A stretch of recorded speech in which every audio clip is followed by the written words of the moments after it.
देखेंगे आज India alliance को लेकर एक बड़ी जनसभा यहाँ पे रखी गई थी, कहीं ना कहीं भाजपा को रोकने के लिए, इंडिया अलायंस को जीत दिलाने के लिए, क्या कहेंगे उसको? देखिए, ऐसा है कि इंडिया अलायंस जो है पूरे देश के अंदर जीत रहा है।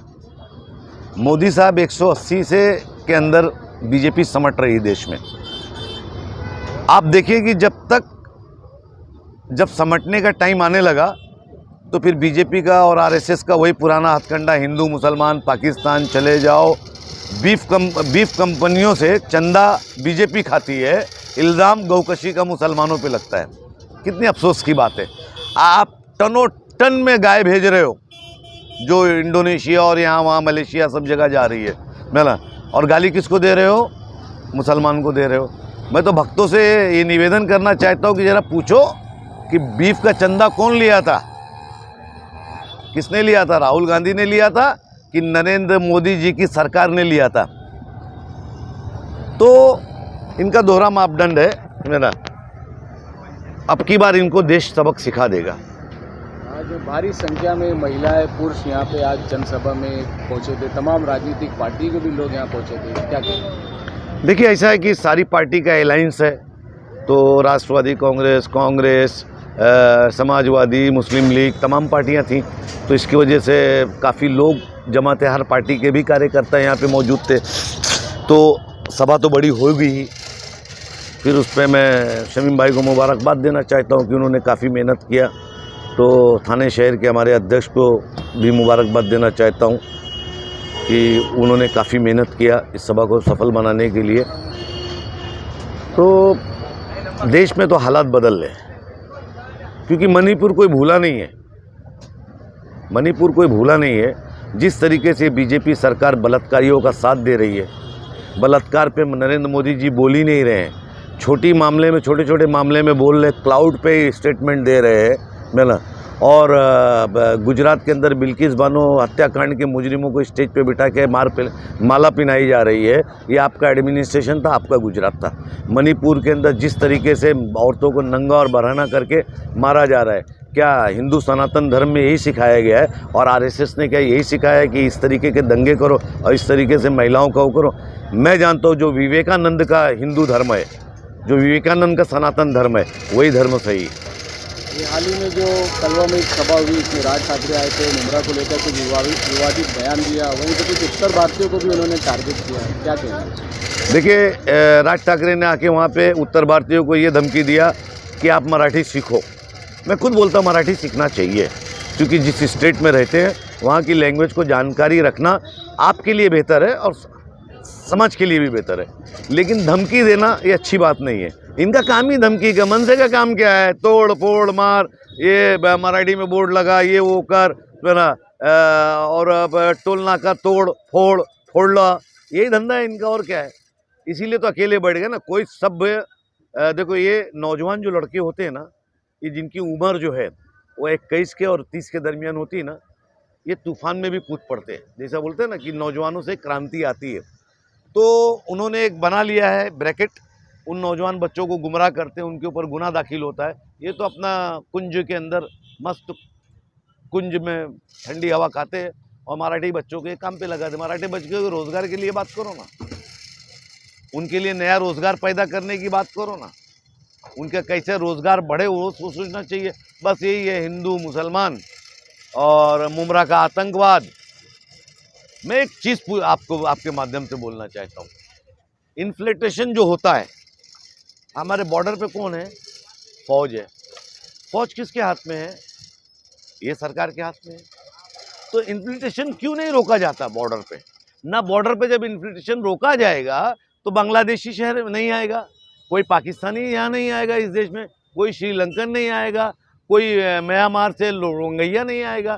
तो ये सब बेवकूफ़ बनाने के इनके धंधे हैं। बस इनके धंधा यही है कि मुसलमानों को गाली दे के टीआरपी बढ़ जाती है। राज साहब आए थे, मुमरा को आतंकवादी बोल दिए, हमारे भाई भक्त लोग खुश। ये इनका चल रहा है। इस पे वोट का गलत है। उन्होंने तो कैंडिडेट की विकेट ले लिया। मैं तो ये बोलूँगा कि उन्होंने उस कैंडिडेट की विकेट ले लिया, क्योंकि उत्तर भारतीय नाराज, इधर मुमरा के अंदर जो कहीं ना कहीं से सिंपैथी रखते थे वो भी दूर भाग गए। श्रीकांत शिंदे जो उम्मीदवार है, जो उनकी महायुति है, वो खुलकर मुमरा कौसा में प्रचार नहीं कर पा रहा है, क्या वजह? देखिए ऐसा है कि सीधी सी बात है, ये तो महसूस हो ही गया कि जिस कम्युनिटी का जो एक तबका है, बड़ी कम्युनिटी है यहाँ पे, मतलब माइनॉरिटी मेजॉरिटी में है ना, यहाँ पे माइनॉरिटी मुमरा कौसा में हमारे हिंदू भाई है ना। तो एक मेजॉरिटी कम्युनिटी जो है मोदी के स्टेटमेंट से, बीजेपी के स्टेटमेंट से, नारायण राणे के वो नीतीश राणे छोटा वाला, वो नारायण राणे वो इस तरीके के बयान जब देता है तो कहीं ना कहीं शहर में नाराज़गी उनको भी मालूम है कि हम खुल के प्रचार नहीं कर पाएंगे। कहीं ना कहीं देश की जनता मोदी से नाराज है। हाल ही में उनका एक रोड शो हुआ था, काफ़ी देर उनको ट्रेनें, ट्रैफिक, मेट्रो बंद हो गई थी, क्या कहेंगे? आप देख लिया आपने क्या किया, उन्होंने पूरा बंद करा दिया, पूरा कंप्लीट बंद, और कम से कम 5 लाख का सूट पहन के हाथ हिलाते बैठ रहे थे। मैंने ये जनता के हित के नहीं है, जिनको शर्म नहीं आती कि तुमने किताबों पे जीएसटी लगाया है, तुमने पेंसिल पे जीएसटी लगाया है, तुमने रबर पे पेंसिल लगाया है, तुमने गरीब बच्चों के क्या नाम अपना जो शॉर्पनर उसके ऊपर जीएसटी लगाया है, और हीरे पे 1% लगाया है, और यहाँ तक 22% तक लगाते हो तुम, 2% से 3%। तो लूट डाला, लूट के, और लूट के अपने मित्रों को दे दिया, और मित्र अब ये बोल रहे कि टेम्पू, ये तो आज मैं भूल गया सभा में बोलना, अडानी अंबानी का नाम लिया इन्होंने। अगर वो टेम्पू भेज रहे हैं और उसमें पैसा है तो इनकी इंटेलिजेंस क्या कर रही है? प्रधानमंत्री तो अब आप है ना, अभी है ना, तो आपको चाहिए कि ईडी सीडी पीडी जितनी आपकी आईडी वो जितनी भी है देश की, वो उनको लगा के पकड़ो ना राहुल गांधी को, और क्या नाम है अपना जो अडानी और अंबानी ने टेम्पू भेजा है वो पकड़ो, उसको पकड़ के वो करो। आप राहुल गांधी पे क्यों इल्ज़ाम लगा रहे हो?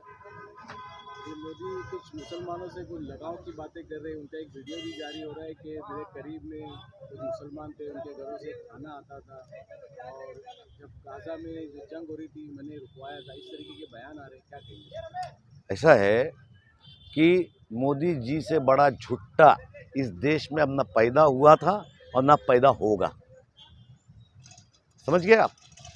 हर सेकंड पे एक्टिंग करते हैं।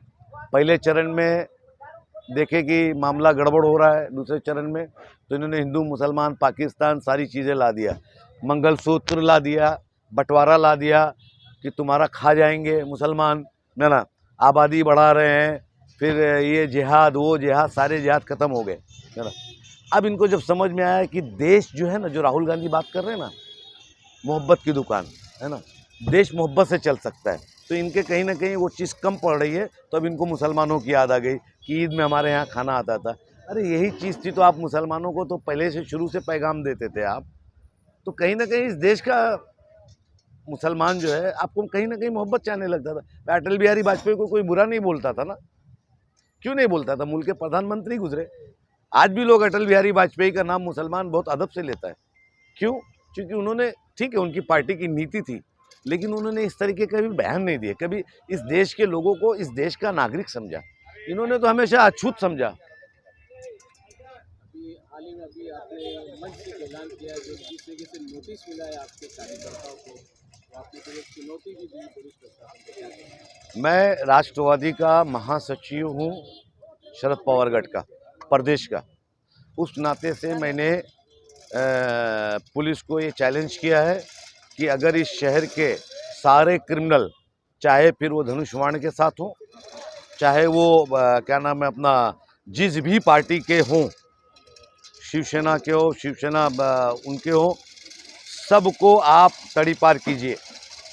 छोटे मोटे कार्यकर्ताओं को हमको ये शहर में डिस्टर्ब करने के लिए आप ऐसा मत करें, वरना मैं फिर बोल रहा हूँ कि अगर पक्षपात आप करोगे तो हम 20 तारीख को चुनाव नहीं होने देंगे, वोट नहीं डालेंगे। मैं मुमरा कौसा की आवाम को हाथ जोड़ के ये निवेदन करता हूँ कि आखिरी सांस की लड़ाई है, अब की बार कम से कम पार्लियामेंट के अंदर 80% आप वोट कर दीजिए। जीतने वाला भी इज्जत करेगा और हारने वाला भी इज्जत करेगा।